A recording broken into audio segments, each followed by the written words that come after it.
Assalamualaikum warahmatullahi wabarakatuh.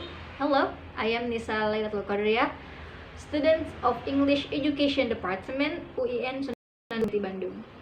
In this happy occasion, I would like to deliver my review about a paper that I have chosen to fulfill my final project in English for Islamic Studies. Let's check it out.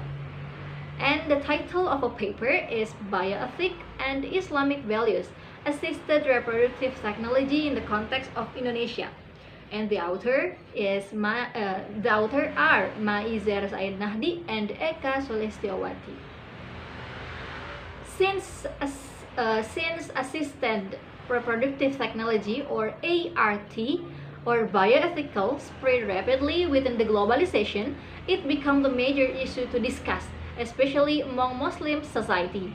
Islam has to be open for discussion regarding ART because its values are shared among one of the world's population. By this paper, the author conducted the research to explore how Muslims in Indonesia, as the most Muslim country, tackle the issue and set up the bioethic values. And then, what is bioethic? Potter described bioethic as a bridge between the sciences and humanities in the service of worldwide human health and protected environment. The bioethic has its root in Western and inspired by the Enlightenment period and influenced by Christianity. So the bioethic, the first who influenced bioethic is Christianity. Besides, genetic intervention upon human creation in Islam would appear to be unethical because according to Islam, the entire cycle of human life is a divine act of God.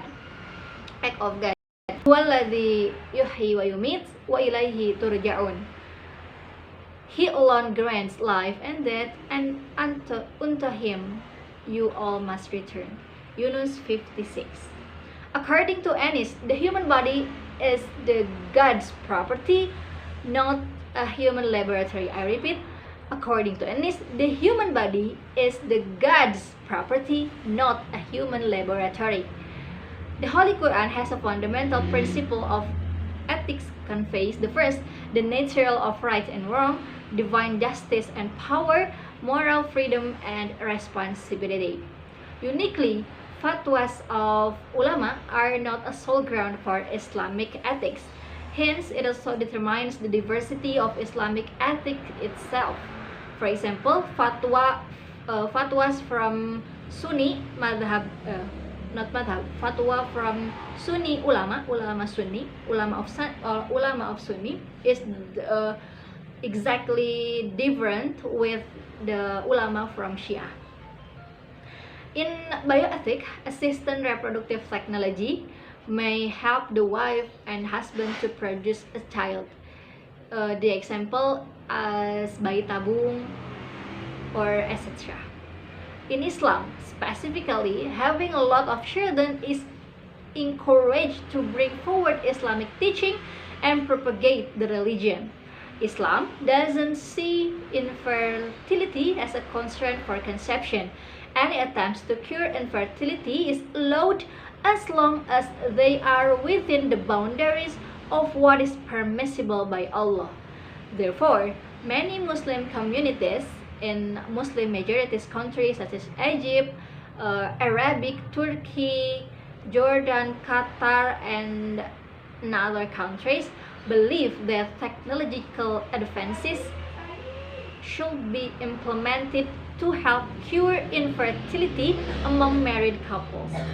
However, since the technology is increased rapidly in many countries, religious values and assumptions will still substantively influence the ethics and the morality of these communities. In Indonesia, the conversation of ethics would go back to religious leaders and religious courts. The objectives from religious leaders or ulama or kiai or mufti sometimes are subject to protest from scientists. Jadi, so there are a problem of ikhtilaf between ulama and scientists.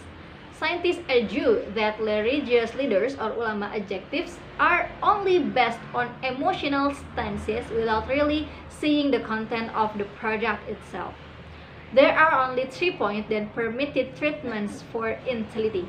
The first, artificial insemination with the husband's sperm. The second, in vitro fertilization of an egg from a wife with the sperm of her husband.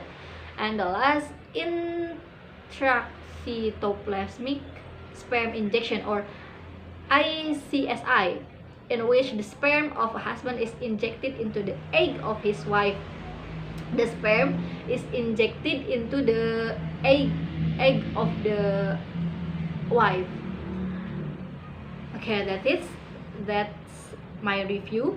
And to conclude, Islamic law are favor the normal fertilization, then use the assisted reproductive technology. However, ART technology, currently growing rapidly, has helped millions of children born in this world.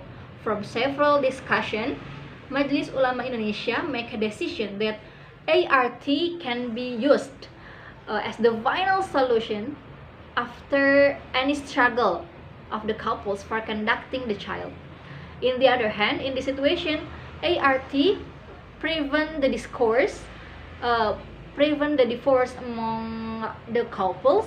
Majelis Ulama Indonesia also state that ART only for the legitimate married couple, for wife and husband who legitimate married, and with the consent of them, and the normal pregnant is danger for the wife. If the normal pregnant danger for the wife, then infertilization or like bayi tabung is allowed.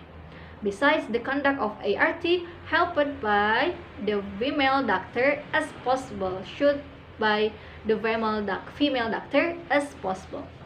Okay, that's all my review about the paper I chose, and see you next time. Wassalamualaikum warahmatullahi wabarakatuh.